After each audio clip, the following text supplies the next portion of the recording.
Brothers and sisters, welcome to the Son of the North podcast. I am your host Rex, serving as your guiding light through the darkness of this age. This is the 7th episode of the Son of the North podcast. If you enjoyed today's show, make sure to follow us on Spotify, Google Podcasts, YouTube, BitChute, and other platforms where podcasts can be found. If you're looking for more great Indo-European spiritual content, make sure to follow me, Rex, on Instagram at the handle Son of Diaus. Without any further delay, here is episode 7 of the Son of the North podcast. Enjoy.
Brothers and sisters, welcome to the Son of the North podcast.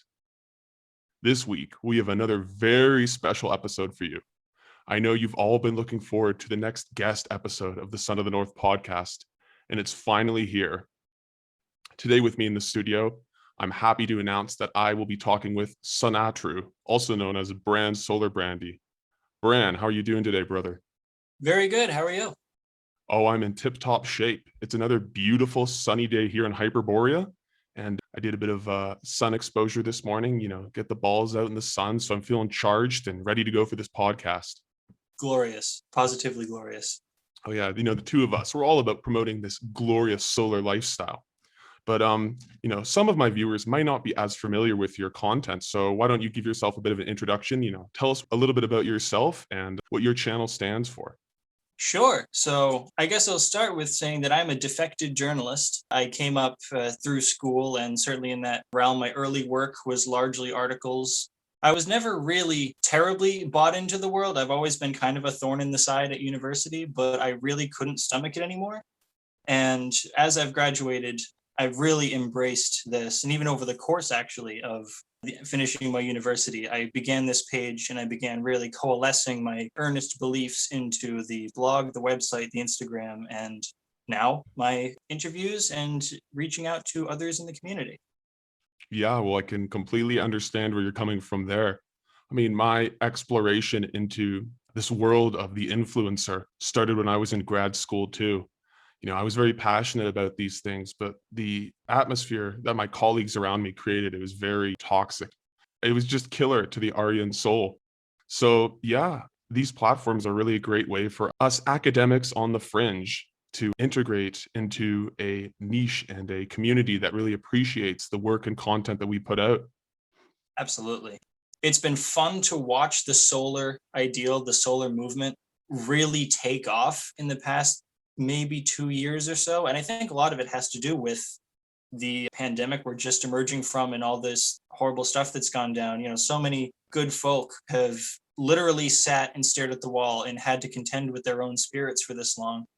And they're finding more and more of each other, and they're coalescing around a uplifting ideal and a spirituality that draws from their blood. And I think that is really not only what we need, it's the best thing for us.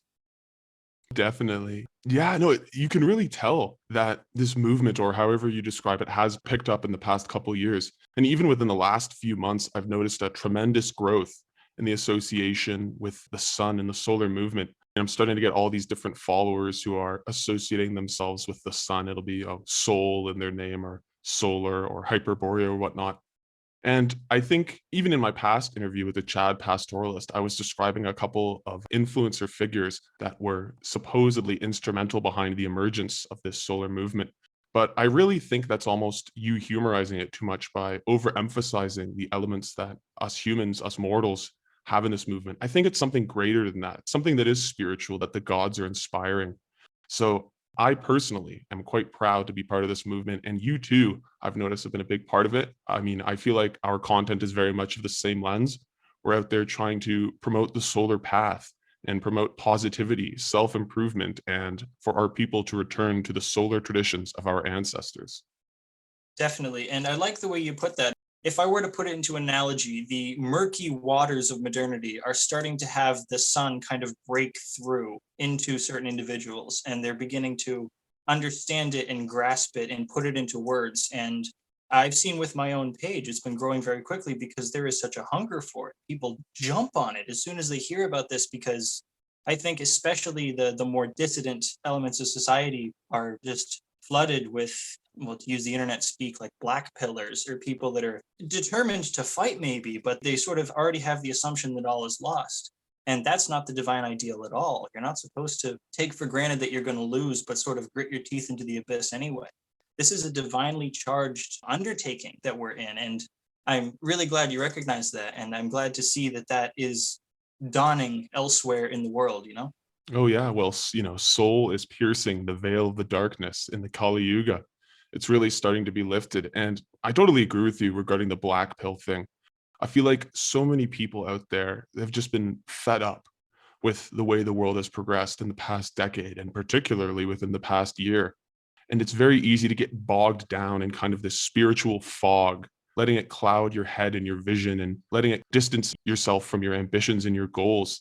And I think some people almost become addicted to it in a way. They become addicted to looking at the badness in the world. And that's ultimately clouding themselves from reaching their true potential. Absolutely.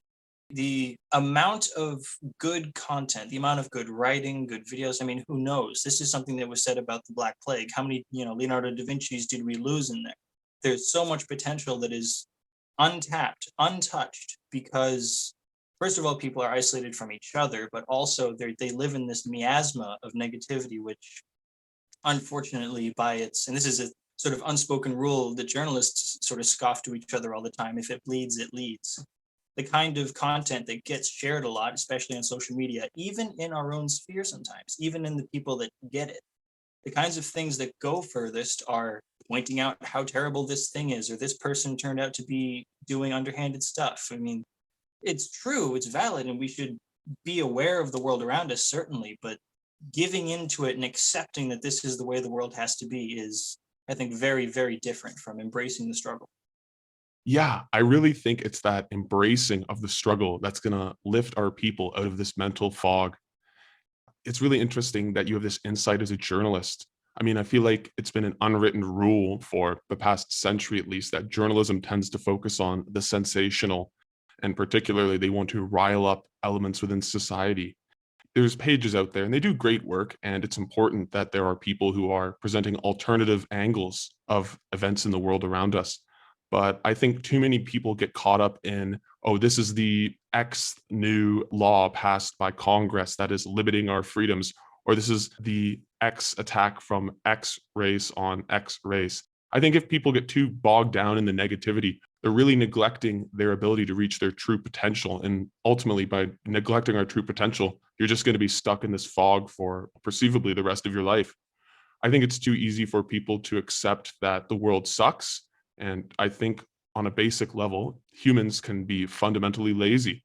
So it's very easy to just blame the world around you. But it's very important that we can rise above that and take personal responsibility and make the changes we want to see in the world. Absolutely. I don't think it's even always laziness, though. Like one of the rules I set for myself when I started making this content, and I've noticed that these kinds of posts to do very well, is I consider my only task right now to be to fix me because I'm clergy and congregation for my beliefs, for my practice, and I am more than enough of a mess for me to try to manage. I have plenty of work to be done. Congress be damned. Any nameless official out there doesn't really factor in. But when I write my posts, when I write an article, when I try to put into words these things that I'm struggling with, it's always advice that I keep telling myself that you can hear, or rather, I can hear in my own mental dialogue this same problem coming up again and again. So I try to envision it either as a fairly simple picture that I can post, or a short blurb of text, or sometimes it's a full-on article, and that just goes on the website, and that's fine too. The great work for me is my own self, my own work in my immediate sphere. The knock-on effect of that, eventually, if enough people are doing it, will be that the culture will begin to fix itself. So I think we, even in an earnest effort, we bite off more than we can chew. We think that we're trying to bring down the New World Order ourselves. And that's how you get blackpilled, because there is really not all that much a single person can do when you're talking in those numbers. And maybe this sounds very Jordan Peterson-y of me, but I like his work overall, so I'll take that insult if I must. You are your own task. You are the burden for yourself to bear. And I think that is a wealth of improvement and a wealth of development for a person trying to improve their environment, improve the world around them, for their own people, and just for the world in general. I've personally been watching your personal path and your own growth, and I think that's a really great way to promote the path of light to our followers. I mean, I'm sure you get this, but every now and then I'll get some new follower on my page, and I'll notice in my feed that there will be a train of likes from some of my earlier posts going forward through time towards the most recent posts. And it's almost like by engaging with our content in this way, our followers are seeing our own personal growth, and through that, they're inspired to pursue their own growth. I mean, like you said, I feel like some people in our communities have a tendency to bite off more than they can chew. They really think that they can fight the adversarial forces of the Kali Yuga themselves. And I really don't think that's the best approach. On a cosmological level, if you have Indo-European belief systems like myself, you know that the Kali Yuga cannot be changed. This is just a natural stage in the cycle of the ages. And unfortunately, we are living in the age of darkness. But the way through the age of darkness is to create a path of light for yourself. And by creating a path of light for yourself, you are creating a path of light for others to follow. So I think by adopting this personal approach and focusing on our own spiritual and personal development at an individual level, it will become easier to extend that to a family level, and then a tribal level, and then a community level, and then ideally to society as a whole. Absolutely. And I'm going to put, this is going to be my white pill to put in this interview, so this can span the test of time and be a part of this project. The Kali Yuga is always ending because it is itself an ending. You don't have to topple anything. Watch the news. Just from the basis you get of this, you can see that everything about them is collapsing all the time. They can't keep their own house of cards up. So make your project you, and build a kind of stronghold of the solar ideal, and reach out to other people doing the same, and form those middle networks. Because for all their wealth, for all their power, they've fallen into the trope of every single hero myth, which is the villain falls into hubris. They're hubristic, they're overblown, they are actually the ones biting off more than they can chew. And it keeps coming back to bite them. This is the little tidbit that people hang on to, which is why they keep following these corrupt and backwards figures, is you're waiting for the comeuppance. I say, forget them. The comeuppance are coming. This is all part of the turning of the yugas. So we push harder and harder against our own adversaries, our own demons, and keep building, and let them sink themselves, because they're doing a splendid job of it. I'm glad you mentioned that. Yeah, I feel like that's another thing that the Black Pillars tend to forget, is that while the adversarial forces behind the powers that be can seem quite intimidating, and on the individual mortal level, obviously it's a dauntless task, but the adversaries themselves are a weaker set of deities, and their minions themselves are mere mortals. So the House of Cards is really on an unstable foundation. I mean, within the past year, we've seen the endless effort that the institutions of power have to go through just to cement their footing. And even then, it's not really that secure. So yeah, I'm really not too worried about that. And I mean, that was part of my reason that I decided to move up north into Hyperborea, was that I know the cities are shit, but they're always going to be shit. But there's going to come some point in time where the cities are going to start crumbling and life there is going to get worse. So if I put myself in an environment that's more stable, distance myself from all the chaos and ilk that you hear on media and the news, and focus on my own development on a physical, mental, and spiritual level, then I can really create a path to inspire others. That's a good point too about it being the urban centers. This is something I've had to tell myself consistently, especially during, I would say, most of 2020 is, people say, oh, the country is burning down or something like, no, the same 7 urban centers are burning themselves down again. Like it's far more contained than we think. There's a whole lot of the country, but the West in general, that is totally untouched from this because it really seems to confine itself to these environments that could be fixed but are opting not to. And they really are just doing it to themselves. Yeah, it is kind of weird how people will kind of go for this too generalized approach, saying things like the country is burning down or Western civilization is falling, which I mean, on like a grand, narrative scale, one could argue that's the case. But you're right, it is just these same urban centers. You as a journalist, well, as a former journalist, and myself as a former academic, we understand what it's like to be in the belly of the beast. And I find that a lot of people within our movement are unfortunately within the mindset that they think that I'm trapped and I can't escape. And I really don't think that's true. I mean, you might be living in a city, and if you're listening to this and you're living in a city and you despise your life there, that's quite understandable. The urban environment is very toxic. People aren't really friendly, not just foreign tribes, but even your own tribe. It's a very hostile environment because it's too crowded and humans weren't meant to live this way.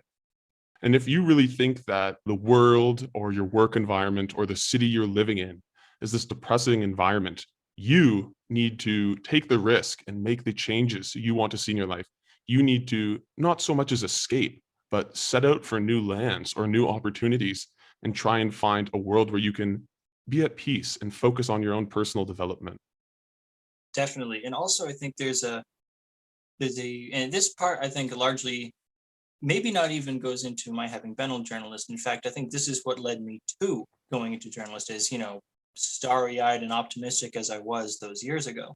But I enjoy conversation. I enjoy meeting people, and I can strike up a conversation with somebody on the metro. Like the impulse in me is very social, but because of that, I feel I was particularly attuned to the acidity in the air of these places. I could really, maybe even more so than the average person, tell just how people hide from each other, and they very much dig deeper and deeper into their device or into whatever they're using to put a little distance there, and it really becomes suffocating. There's the they live kind of impression where all of a sudden you see every advertisement saying exactly what it really says, and these people just like ants in the anthill going about their time. And yes, it is something to be escaped from, certainly. There's a spiritual corrosiveness to the urban that I have yet to see a city that did not have. Yeah, well, for me, I'm in a similar situation. I would often in the past, not so much in the past couple of years, but I would try to strike up conversations with, people I meet going about daily life. I used to live in the largest metropolitan area in Canada, which is known as the Greater Toronto Area. I didn't live in Toronto itself, thank the gods. But regardless, when you're in that radius, you're kind of enveloped in the film of that urban environment. When people live in close proximity to each other, they almost put on these, to borrow a psychological term, masks. Like they have very fake depiction of themselves. And I think that's what's so spiritually frustrating for so many people about living in these environments, is it's really difficult to tell whether or not you're interacting with the people around you on a genuine level, or if it's just a mask to get by. But that also begs the question of how many like true believers there are of the Kali Yuga, the fallen systems, because the mask is really a survival technique, and it's well understandable because out where I live on the east coast of the United States, but I'm sure also near Toronto, you really need the mask just to buy bread because it is everywhere. It is all encompassing. I wondered if in an environment where they felt they could, how many people would have just completely drastic perceptions and ideas that they would share. Oh, it's funny that you say that. I mean, I'm sure we can all understand the feeling of what it's like to be forced to wear masks. But no, I totally understand. When I was living in the Toronto area, I really did have to kind of adopt this persona. I wasn't presenting a false image of myself, but I was really muting my true colors so that, I wouldn't be harassed. I wouldn't be facing the aggression from people who are truly ignorant and don't appreciate that other people think differently. But now that I've moved to a much more rural environment, I've really been feeling like that people here on a genuine level are more open-minded and are willing to listen and be comfortable with people not sharing their ideas. Now, I'm not saying that being too open to ideas is inherently a good thing, but I mean this on a level that even if they disagree with me, they're still going to cooperate with me on a civil level. Yeah, I can't remember if this is Socrates or Plato. It was one of those lads that said, intelligence is the capacity to entertain a thought without accepting it. We've both gone through university, so we definitely both had courses that were just so mind-gratingly wrong that we've had to sit through and sort of smile and nod to pass and get out. Oh, don't remind me. But there's a skill in that, in being able to listen to the absolute unadulterated drivel of modernity, understand it enough to discuss it so much as you have to, and by the time you've left the hall, it's gone. It's you aren't accepting it into your mind as something that has to be dealt with. It is sort of laying it into the lobby, doing what has to be done, and then kicking it out again, and it never saw anywhere else in your mind. I think university is a great analogy to really explain this important life skill. I think people really do need to be able to, almost like Mithridates, the king of Pontus, you need to learn to take some of the poison, not because you are trying to kill yourself, but because you're trying to develop a tolerance for it. You're trying to understand the poison better so that you can fortify yourself and become a stronger person. I also think it's important that we learn to develop this skill of learning to take a little bit of poison within our system and adjust it. It's important to learn this skill so that we can pass it on to the next generation, and particularly our children. It's easy for us to imagine that we're living in this dystopian hellscape where our ideas and our beliefs are so intolerated that we're considered a threat to society for the mere virtue of existing. Unless you adopt a neo-tribal lifestyle and move to a rural area and form your own community, if you decide to live within the belly of the beast and live in that urban environment, then you better prepare to teach your children to understand and tolerate the information that's peddled to them on a daily basis, but to not internalize it. One can only imagine if it's difficult for us, it's only going to be worlds more difficult for them. Well, our present crisis is really just, I mean, that is the lesson that was lacking, because maybe not the immediately previous generation to myself at least, but certainly the last two, the cultural shift that took place during the 1960s and 70s, threw the baby out with the bathwater in many, many ways, and the floodgates were opened to all kinds of, some very good, some very bad philosophical and certainly cultural ideals that took root. But unfortunately, because immediately prior to myself and my own generation were brought up in sort of the high era of the 80s and 90s, we weren't taught to guard our minds particularly. It wasn't really considered necessary. The threat wasn't looked for.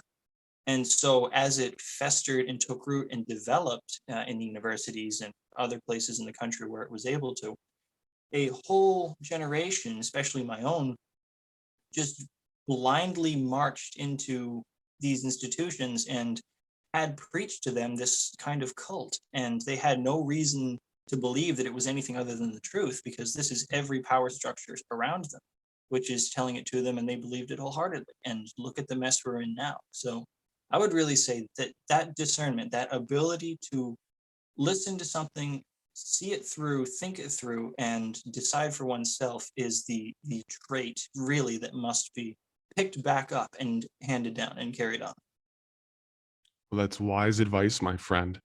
I mean, I'm in total agreement. I think, to use your terms, some of the past generations prior to our own, particularly when their entire perception of the world and society around them was framed in the context of the Cold War, they were so focused on a societal and a personal level on the enemy without, the enemy outside the gates, that they neglected the societal and personal enemy within the gates. They neglected their own responsibilities in personal development, but they also neglected the elements within their society that were ultimately corroding away the very things they supposedly cared about. And I don't think this is necessarily entirely due to their own negligence. It partially has to do with how they were raised. But regardless, as the next generation and looking for the generations going forward, we can't repeat their mistakes. we need to teach our children, and hopefully they can teach their children the lessons necessary to survive in this age of chaos. Now, I think we've talked a little bit about the deep stuff. So let's go into some more fun stuff. I want to talk a bit more about your channel. I've noticed that recently you've been doing these live streams, and I've tuned into a couple of them when I've had the chance. They're pretty great. So maybe you could talk more about them. Thank you very much. I'm glad to hear that. Yes, I experimented with some video content before, very short lived. And I'm not really one for video editing yet. So honestly, the ability to simply set up the phone, hit record, and talk for a while has been a great boon to me because I have no problem speaking. I have no problem having a topic. My issue was framing it, making it look good, any of the other end of that sort of video production. So it's really just taking advantage of the tools in front of me to try to elaborate a bit on the more esoteric or the more complicated elements of my philosophy and my spirituality. Yeah. Big ups to the people who are great with these video editing softwares. And some people out there can make great content. But I think as much as flashing lights and imagery can be nice, just using the simple tools available to you on platforms like Instagram, it doesn't have to be too fancy to get the message out. And I think that's the important thing. Tell me a little bit about some of the topics you've been discussing recently. I've been pretty busy with my main time job, unfortunately, so I haven't been able to tune in the past couple days. Sure. So the series I'm working through right now is 4 videos that go over the 4 sort of greater archetypes that I've recognized in my own journey and I have found aligns very well with the work of Jung and Joseph Campbell and other figures that have tried to glean the mythic context of a real person's life and sort of map the mythical onto the psychological. So these 4 archetypes are the Sky Father at the top, and below him would be the Striker, and then there is the Adversary, and then there is the Dawn Maiden. And I have a graphic of that on my website under the article on cyclical time if you're interested in a visual representation of that. Yeah, I'll make sure to link your website in the bio for this week's episode. I can link that article so people can get right to it. It'll bring up the graphic. Terrific. The overall theme of that is the hero's journey is a fairly well understood concept by now, thankfully. It's a very good tool. But a myth is a single iteration of the turning of the wheel. This is why there is a riding off into the sunset. You only have to tell the whole thing once for somebody to get the picture, to understand how it works. In real life, this process is constant and continual. So the Sky Father at the top of the wheel represents the point of understanding and victory where you have overcome yourself and you immediately go out and you're the striker again. You're striking out into new territory. And then you face the adversary, and then some part of yourself dies and something new is made, and the Dawn Maiden is that point of understanding, and you're back up at the Sky Father, and so on and so forth. So to this point, I've done an episode on the Sky Father and the Striker archetypes. Well, that's great. I think using the word you used, one's death in our journey and in the hero's journey in general, it's a really important concept for us to grasp, especially when we're living in such a chaotic age.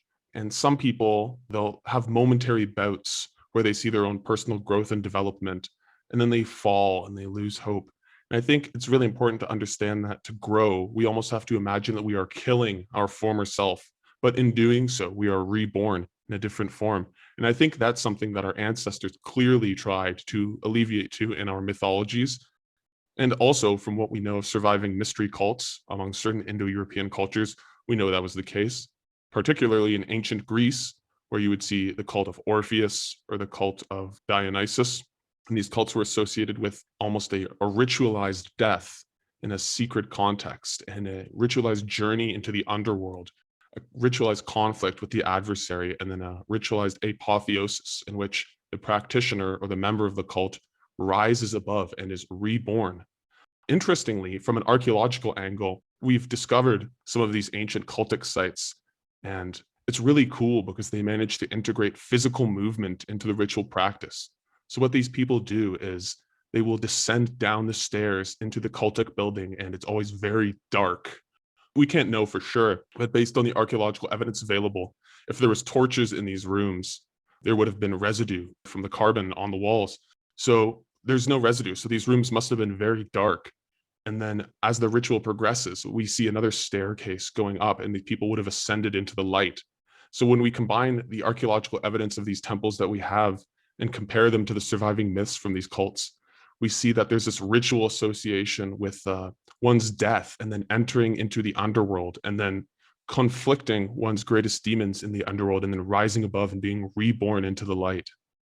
This definitely survives into modern religion as well. I'm sure, I don't have to go too deep into who I'm referring to because we all know. This idea of the death, the descent, and the return is so central it cannot be thrown out, even in a completely new spiritual system, even in a novel spirituality to try to replace it. I think this is why Carl Jung and Joseph Campbell didn't even necessarily restrict this to the Indo-European. This is something that you'll find among the Zulus in Africa and this sort of thing. There's something profoundly universal, and yet the Indo-European descent, their practice, it gets far more specific, I think, about certainly these archetypal figures. They have a particular almost script or style in which this process is undergone, which I think descends ultimately from a common monomyth, a great source that probably came out of the steppes with these other people and developed who knows how far back in Hyperborea.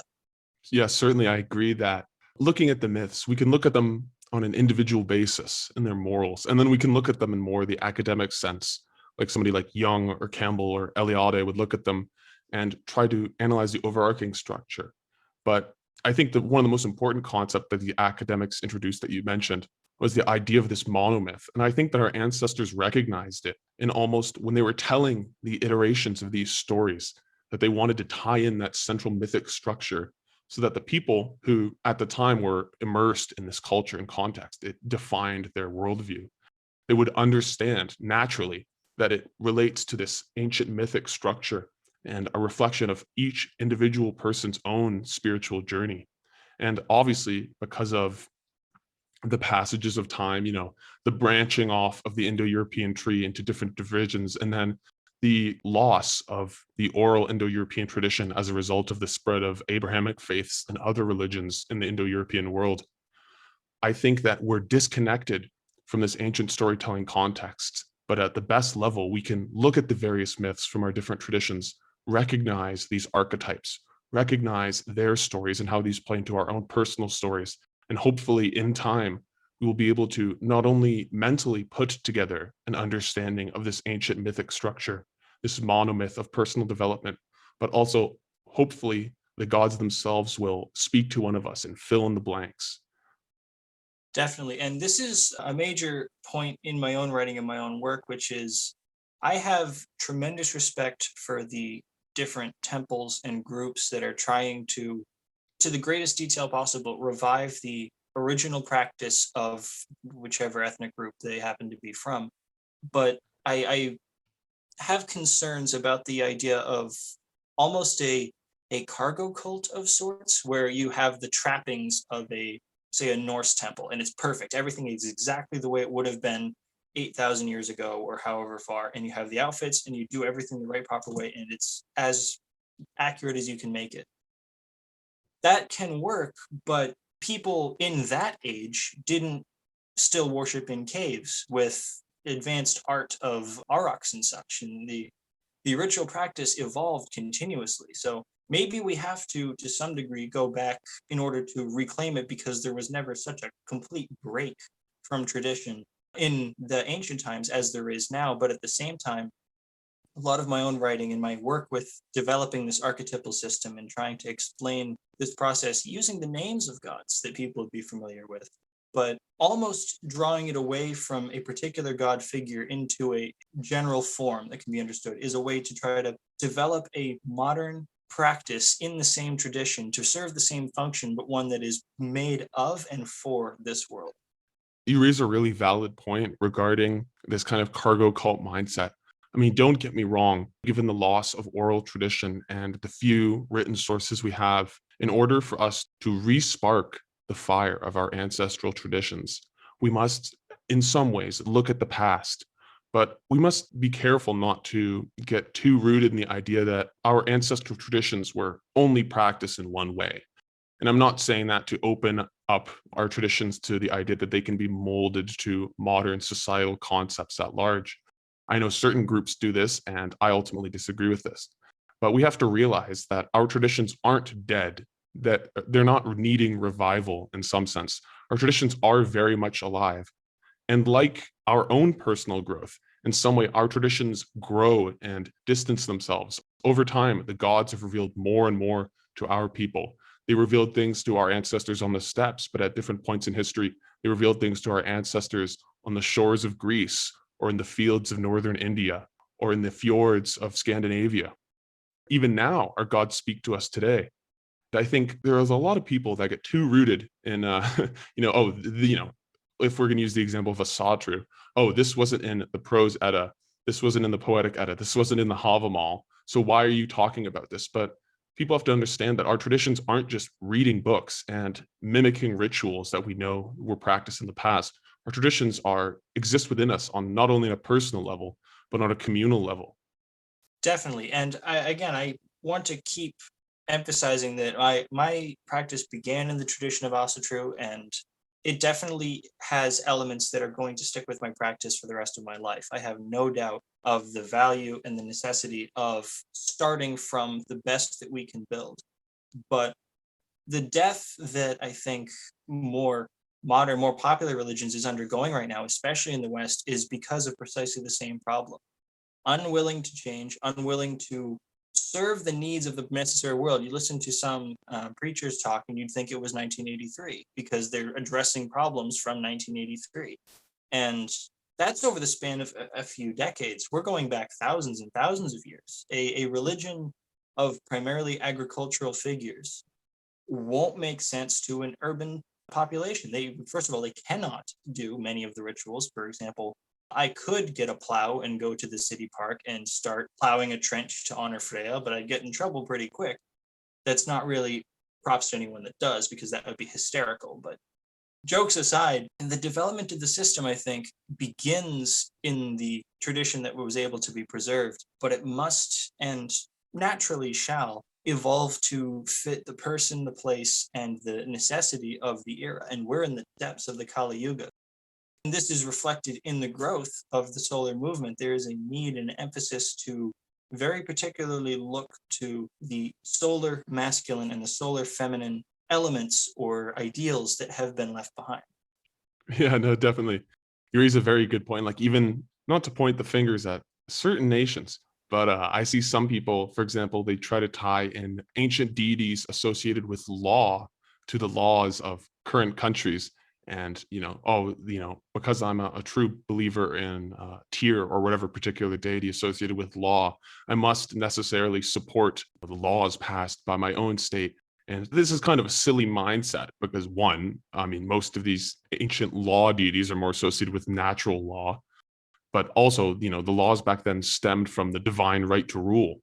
The gods themselves favored a contest of meritocracy where people would rise and fight to earn power, and it was they who could make the decisions. And it wasn't based on the democratic vote of the people. But yeah, in many ways, I mean, not to use the term LARPing, because I personally think it's such a silly term that's used to discourage taking action. But I think people need to be more open to the idea that our gods themselves understand that the situation in which the various peoples of the solar bloodline live, that the situation that we live in is changing. I've gotten a lot of personal messages or private messages on Instagram about people trying to piece together the fact that, okay, in the Greek tradition, why is the figure of the striker still absorbed into the Skyfather role, whereas in Scandinavia, the position of the striker is very distanced from the Skyfather role. People don't understand that the gods are alive and watching the various peoples that descend from their bloodline. They understand that the economic and cultural environments and natural environments they live in change, and they manifest themselves in different ways to our people. And I personally advocate for a return to our traditions, not because I'm trying to necessarily reinvoke the traditions of our most ancient ancestors on the steppes, but rather I'm trying to encourage a new cultural mindset of steppe-like peoples. I'm not trying to imitate the Yamnaya. I'm trying to create a new Yamnaya, a new people to go out in the world and practice our traditions in a way that makes sense within the context they live in.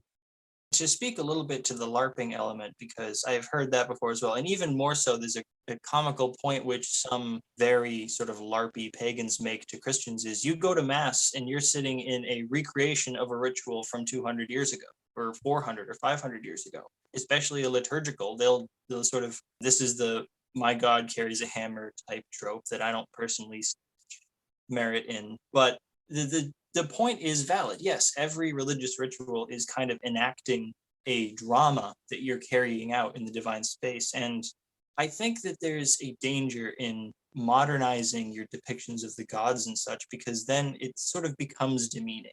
If you were to have a portrait of Freya wearing ripped jeans and a tank top, that would be bizarre. That would be a enshrining not of the archetype, but of the figure. And the same could be said for priests and stuff. I do actually have traditional attire that I'll wear for particular rituals and such, not because I'm claiming to be Bran from 600 AD, but because I have to make a distinction not only between the modern world and my practice, but the person I am in the modern world and the person I am in practice. There must be this is why most of my prayers are to the best of my ability in Irish, because I want there to be a disconnect from the holy to the profane, or just the mundane, the normal. Oh, the sacred and the profane.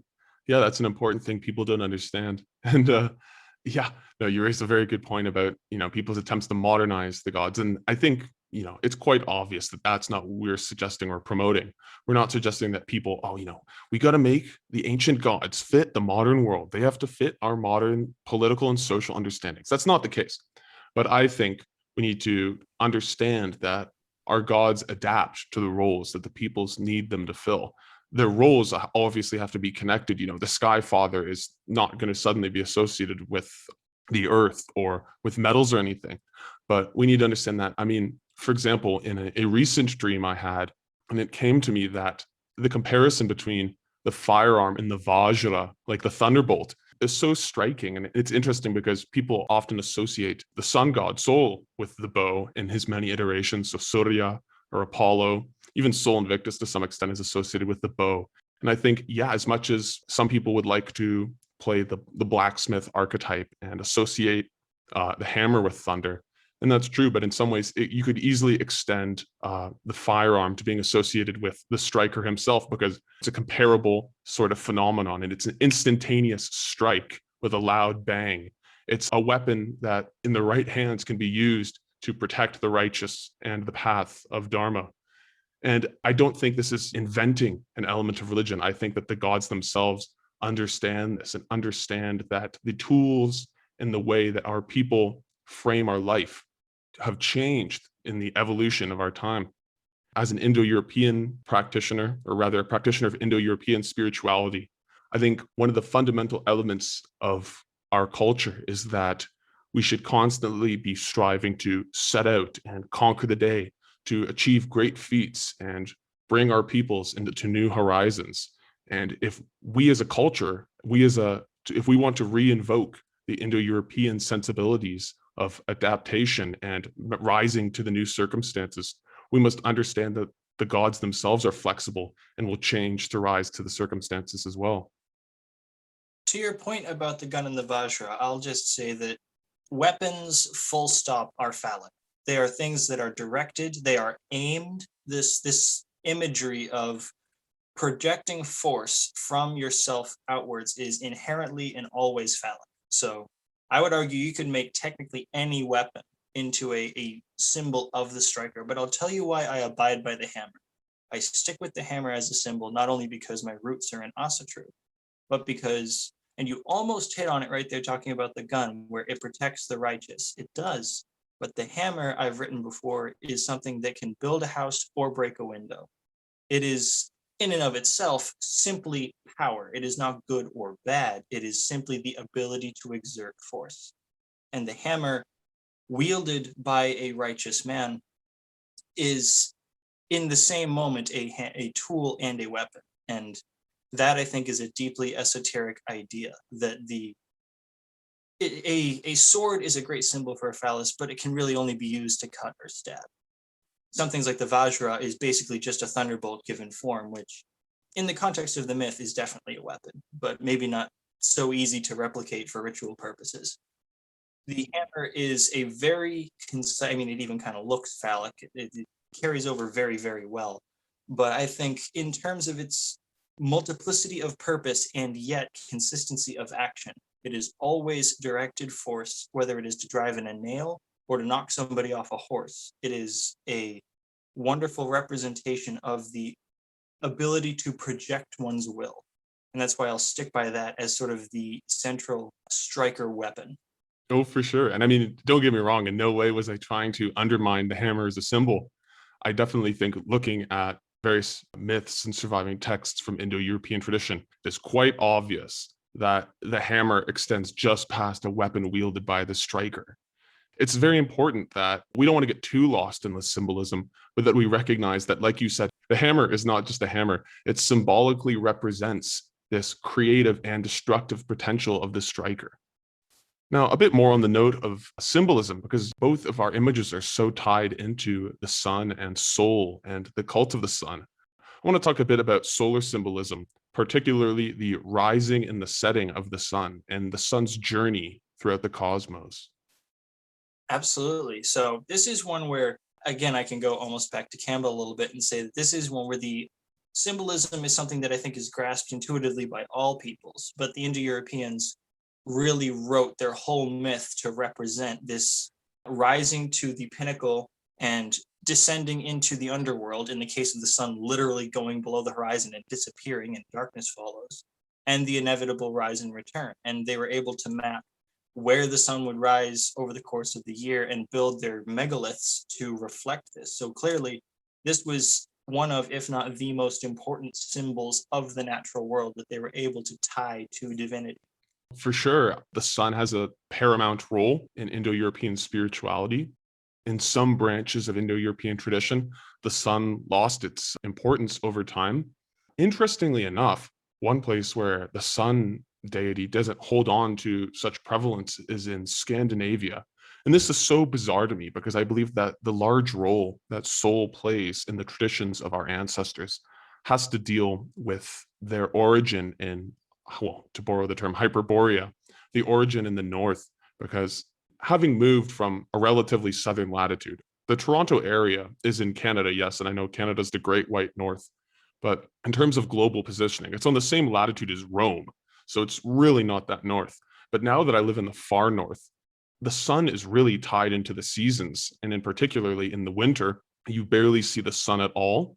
On a mythological level, this is represented as the sun's descent into the underworld to fight off the adversaries. But then the sun returns in the spring and the summer to bring life, to restore order. And the winters are so harsh up here. If you've seen some other posts, it can be negative 40 degrees Celsius, like negative 44 Fahrenheit.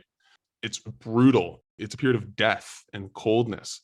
And then when the sun returns, it's a period of warmth and happiness. As we speak, at the beginning of June, in the area I live, the sun rises at 3 in the morning and sets at 11 p.m. And even in those short, brief hours of supposed darkness, it's really not that dark. I mean, the sky is kind of a deep blue, but it's not the pitch black you would find at other latitudes. So it was really interesting to me that the sun seemingly lost its pivotal role in Scandinavian traditions. But I think because the Indo-Europeans originated in the frigid north in these northern latitudes, and then they spread outwards, it maintained its importance in other traditions.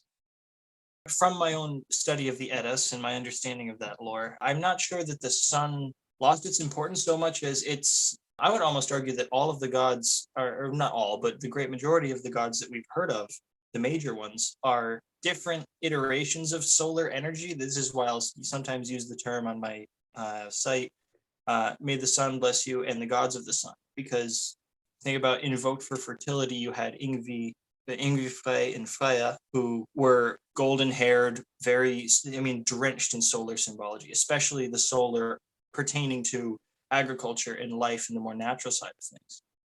Odin was an enigmatic figure in the lore because he appears as a sort of golden, resplendent, very Jupiter-like, very Skyfather example twice in the lore that I know of. once while he's sitting on his throne in Asgard. So when he is up there on Hlidskjalf, he is in full raiment, blinding gold, that kind of thing. And at Ragnarökur, the Goddamarang, where it is the last war and he is descending to fight to preserve the world and help it to sort of end the right way and be reborn.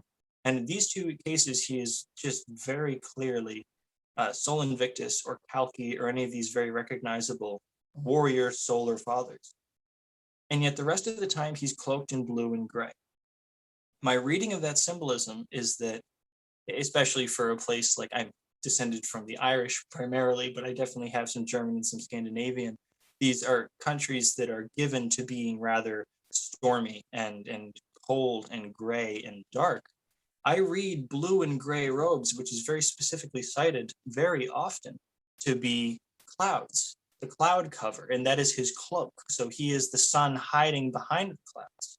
The symbolism there being that one who ascends the heights, one who takes upon himself the role of the striker to seek the gods, will eventually rise above the clouds, get behind the cloak, and see the Allfather resplendent upon his throne at the top. So I think that the solar symbolism became buried in sort of symbols that built outwards from it, but also a lot of the different functions of the sun god ended up kind of dispersed among the other deities, with Sunna, the goddess of the sun, the literal sun disk itself, being not vestigial, but definitely not getting much airtime in the lore. Wow, now that you mention it, I want to talk more about Sunna and like the sun chariot and like you're saying it becoming vestigial. But man, that's a really brilliant observation.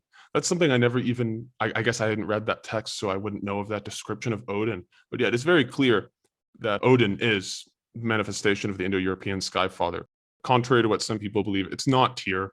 Tyr is kind of just another, Tyr is an evolution of the term for Lord. So it's kind of like, how other gods would be referred to as Deus in other contexts. But I think in the Scandinavian context, the sun's radiant qualities and the life-giving qualities of the sun persist on and manifest within other figures, particularly within Odin, which is, as we note, is very interesting because as much as Sol is the son of Deus, he is himself a part of Deus.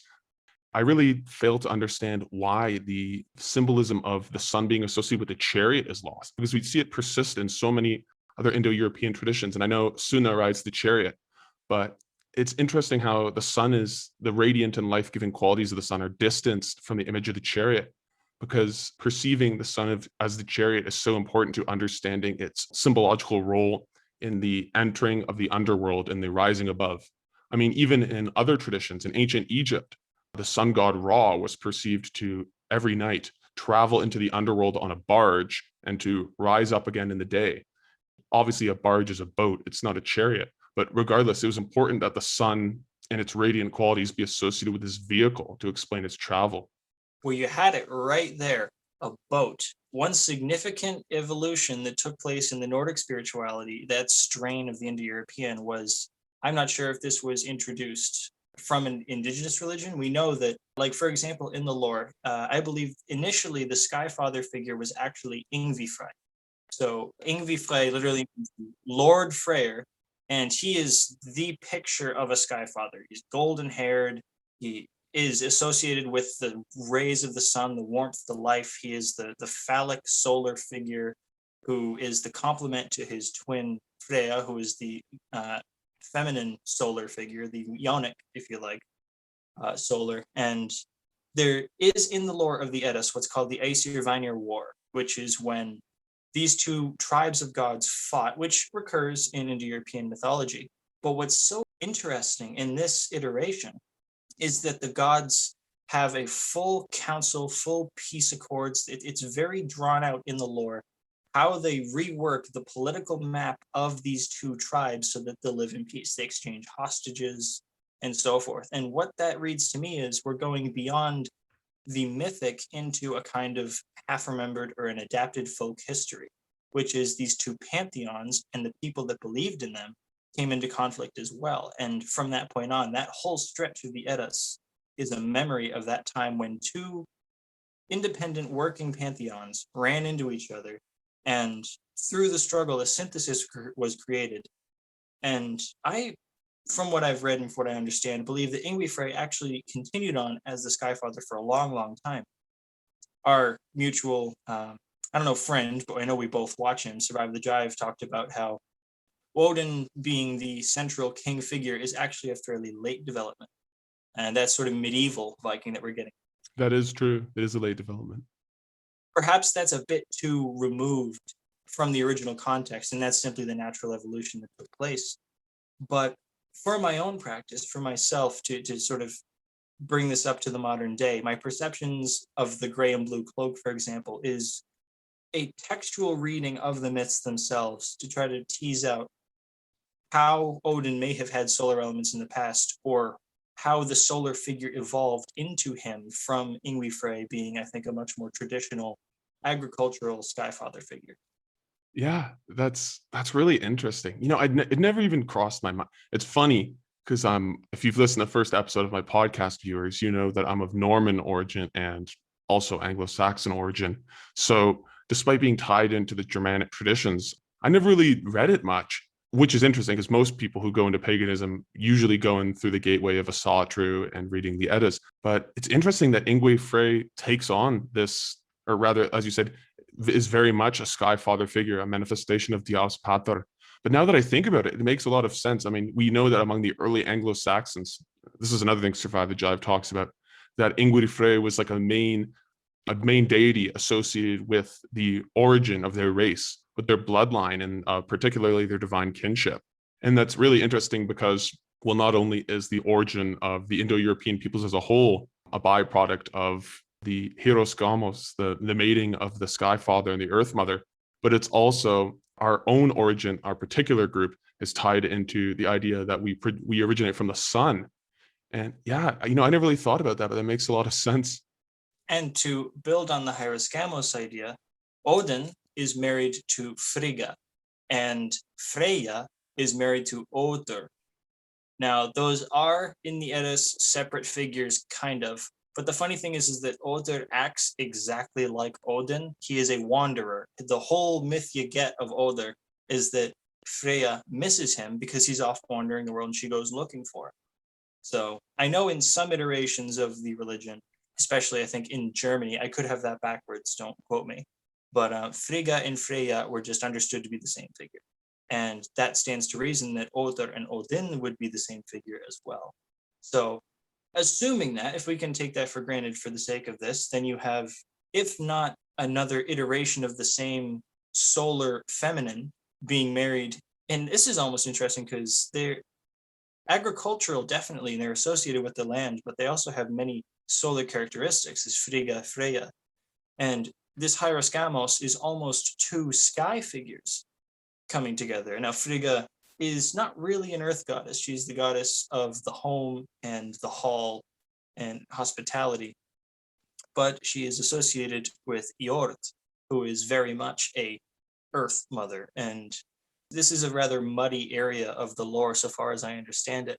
But there is definitely a attempt in the lore to reconcile this variety of solar figures. And the way the lore turns it out is you have these interesting, it's stated to be different, but are very clearly, if not the same figure, then another name for the same archetype appearing.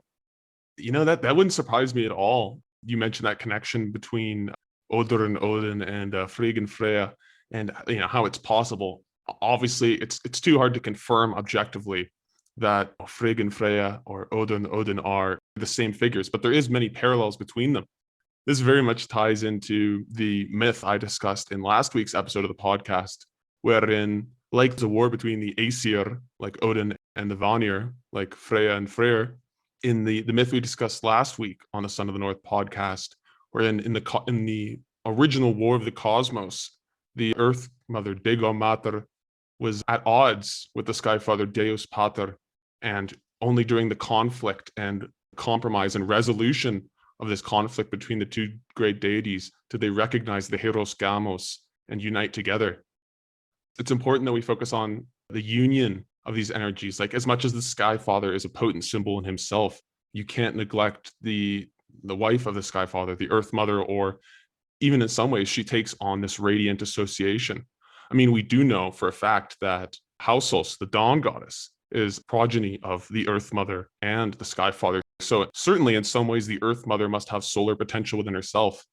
You mentioned that the conflict in the Eddas between the Aesir and the Vanir is possibly reflective of historical conflict between different tribes and their compromise in the conflict and, the union and synthesis of their traditions. I mean, perhaps the myth I discussed last week is itself a reflection of a similar sort of conflict. We do know that historically, prior to the invasion of mainland Europe and Anatolia, we do recognize that there was cults associated with the maternity goddess. We see this in all the Venus sculptures that remain. And in time, the worship of the maternity goddess disappears, or is more accurately transformed, reimagined within the context of this patriarchal system imposed by the Indo-European invaders. It's great to explore these myths with you because I feel like we're very much on the same context, even though in many ways we see things differently. I very much believe that, as I discussed in the last episode, based on the primordial void, that the female life energy is associated with the cold and not so much with the sun, more so with the moon, and that the male primordial energy is associated with the sun and with warmth. And even though you see that there's an element of the solar within the feminine divine, and I think that's a possibility as well, even though our theologies don't necessarily align on these things, we can still look at our ancient myths and traditions and recognize these overarching themes. And we can interpret this within the context of our own lives to guide ourselves going forward. Definitely. And that's the distinction I work to draw in my writing and in my page between my personal beliefs and sort of the wisdom I attempt to impart. Is it's not a matter of an orthodoxy. I'm not creating a myth which will outlive me necessarily. I have come to the conclusion, not only that I firmly believe, but I really think it's just for the best that people's spiritual practices be a result of their own, not only research and the homework that goes into spirituality, but their own observations and the experience that they have had both in the spiritual and the mundane informing what they need. I think that the world is too messy now for us to write a book and have that book be the holy text for a whole population. It worked when there was settlements of a few hundred people very, very far from each other, and they all had a common ethos and something that worked, and they were able to freely exchange between, but they weren't necessarily bombarded with conflicting messages all day long. It's much more a matter of imparting the tools to each individual so that they can develop something of themselves, or they can look to the past and build from that lore, from that worldview, something that they can impart to themselves and to certainly their progeny, and they can build off of it from that point on. So I'm seeking not to create one, but a million spiritual traditions descending from the same tool set. No, absolutely. And I think, that's quite appropriate. That's what our most ancient Indo-European ancestors themselves thought. I mean, even within these ideas of trace conflict between the gods, if we look at anthropological example, we know that the Iranic branch of the Indo-European family, they worship the Ahuras, who are in conflict with the Devas.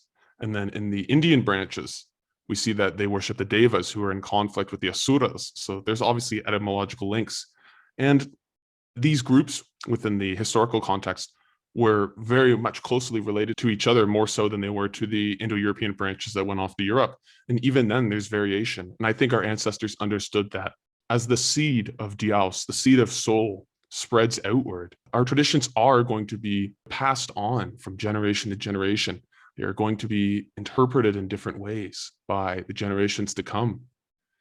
And it's it's really funny though, because the unfortunate nature of these sort of things, Bran, is that every religious visionary, just whether or not they want their words to be canonized and passed on to the next generation, sometimes it's not in their hands, and after their death, their words are canonized and their thoughts are canonized and passed on to the next generation. So who knows? Whether or not you might like it. The tribe that springs from your train of thought might think otherwise. They might like exactly what you say, and they might canonize it. I'm sure probably the tribe that I'm organizing will do the same.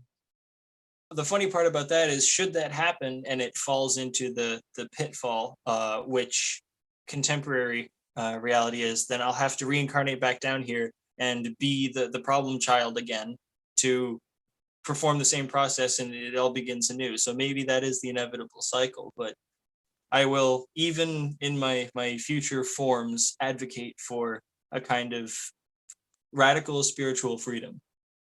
Well, the nature of the universe itself is cyclical, and a time will come where the tribes that emerge from our ideas and our descendants will themselves branch off in many directions. The traditions of our ancestors are wonderfully complex, and unlike the preachings of some faith, we know that humans can never fully understand the divine. The divine can reveal itself to mankind, but ultimately our attempts to understand and preserve it are rooted in the moment.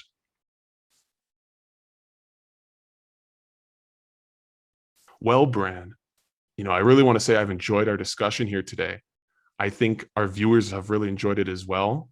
I mean, we've gone into some really deep topics and we've explored the numerous angles one can take when looking at our ancestral myths and traditions and trying to not only revitalize them and bring them into the modern world, but also how this can shape our own personal growth and journey of self-discovery. Now, before we head out, do you have any closing thoughts or maybe messages you want to share with the audience? No, thank you very much for having me on. This has been a great discussion. I'm glad that it can be as engaging as it has been, and there's been a lot of really good exchange. I look forward to talking to you more, and I look forward to seeing where this goes. I'm going to continue to avidly listen to the podcast and remain involved. So thank you very much. Oh, you're very welcome, my friend. All right, viewers. Once again, I am your host, Rex. I want to thank you for tuning into the Son of the North podcast today. I'm glad that I could be your momentary escape from the soul-crushing insanity of the Kali Yuga. In the week going forward, I hope that the gods bless you and your loved ones in all your endeavors. This is Rex, signing off.